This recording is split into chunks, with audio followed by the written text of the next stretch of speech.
So as expected, Apple has released a few products in a press release yesterday, and there was a lot and there was still too little.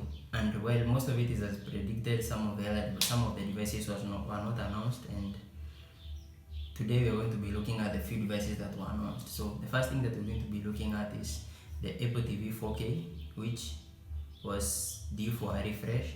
This is something that Apple doesn't really refresh that much, but it's done once in a while, and when it's done, it's just small updates. And like I had said in my previous video, we just were expecting it to be given a newer chip and some bit of more storage. So this is just what happened, and the Apple TV 4K has received an Apple A15 Bionic, and now it comes in two available configurations. That is the Wi-Fi model, which comes with up to 64 GB storage, and the Ethernet model, which comes with up to 128 GB of storage. Now this is nothing much, of course, it's just an upgrade for the chipset and the storage. If you want to go and purchase this device, it starts at $129 US, so not a very bad price. So one of the things that was most anticipated was the iPads, that is both the iPad and the iPad Pro, and not really much was done for these ones, but we're going to have a look at them. So both the iPad and the iPad Pro are released with the iPad OS 16, and as expected, the iPad of course got a redesign, and a few things have changed and a lot has not changed. So some of the changes include the new design, that is the all-screen design, and they moved the Touch ID button from the home button to the power button, and the device also has a few colors, that is a few variants of the colors to choose from. That is the new design that they are going with for the normal day person user, that is for the non-pro devices.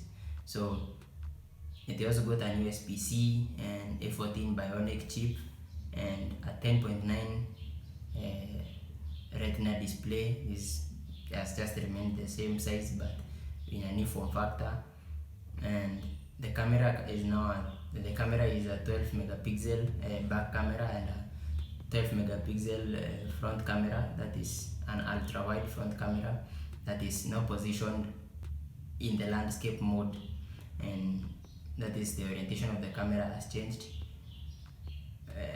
which makes this one awesome for calls, and now you can receive calls when your phone is when your iPad is in a landscape mode. It also comes with Wi-Fi 6E, and there's a 5G variant,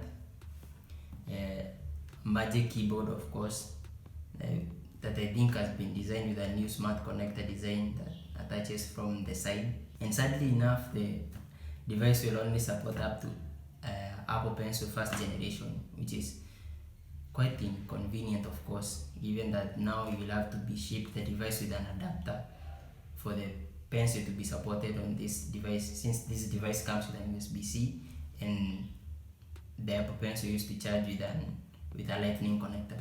So I don't know why they wouldn't just make this device to be able to use the second generation Apple Pencil, because this offers a magnetic way of charging and it's easier to use the pencil. There are a lot of advantages with the second generation pencil of course compared to the first one. The device price starts at $499 for the base model, and although honestly this is a very high price given that this device has moved up due to the redesign. Just the redesign has caused this device to move from $349 to $499. So if somebody is looking to buying this device, I would just advise them to go for the iPad Air. It's a better design. It's the same design, it's the same screen size, an M1 chip, support for the second generation Apple Pencil, and it's an overall better deal compared to the iPad because it offers nothing better. I guess that's the Apple marketing strategy, to make you desire the next device instead of the one that they are offering you for the base model. That was much about it for the iPad.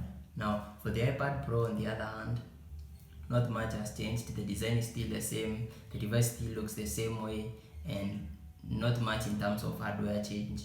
So the few things that have changed are just a bump in the spec with the M2 chip and a few other features, such as now it supports ProRes capture and Wi-Fi 6E and 5G, new Apple Pencil technology that they are calling the Apple hover technology that allows your pencil to be mapped spatially in the air, and basically that's just it. It comes with the Apple iPad OS 16, which now supports Stage Manager for this device, which is something that people have been asking for, especially creatives and people who are power users for the iPad Pro have been asking for, so that they can be able to multitask. Apart from that, there is nothing much. The only thing that I guess they could have done that would have made some improvements to the design would be if they had switched the camera to the landscape side and made the design look a bit similar to what they have done for the iPad. But apart from that, there is nothing much. So the only thing they have announced that has got me intrigued, of course, is the coming of the macOS apps that were used by power users and creatives will now be seeing their way to the iPad OS. That is such apps as the DaVinci Resolve for iPad, which would make it something interesting for people who are looking to create content on the go. So the prices are that the 11-inch goes for $799 and the 12.9-inch goes for $1099. If you ask me, of course, I would generally suggest that you go with the devices from 2018, 2019, 2020, 2021. If you get them for second hand, better. If you get them as refurbished, better prices. You get the same, almost the same performance, same design, and basically almost the same in terms of features. That's it for the iPads. Hopefully, I'm hoping that in the next course of few days we might get a few other press releases and a release for the MacBook Pro, that is the 14-inch and the 16-inch, of course, and the Mac Mini that we are expecting. I don't know if this will be done, but I'm hoping that it will be done. So if not, that's okay too. This is Apple. So that's it for this video. I hope that you enjoyed and you gotten something. And if you are liking this video, please do consider leaving a thumbs up. If you want more content from my channel, please do consider subscribing, as this helps me grow. Otherwise, I hope that I see you in the next video, and peace.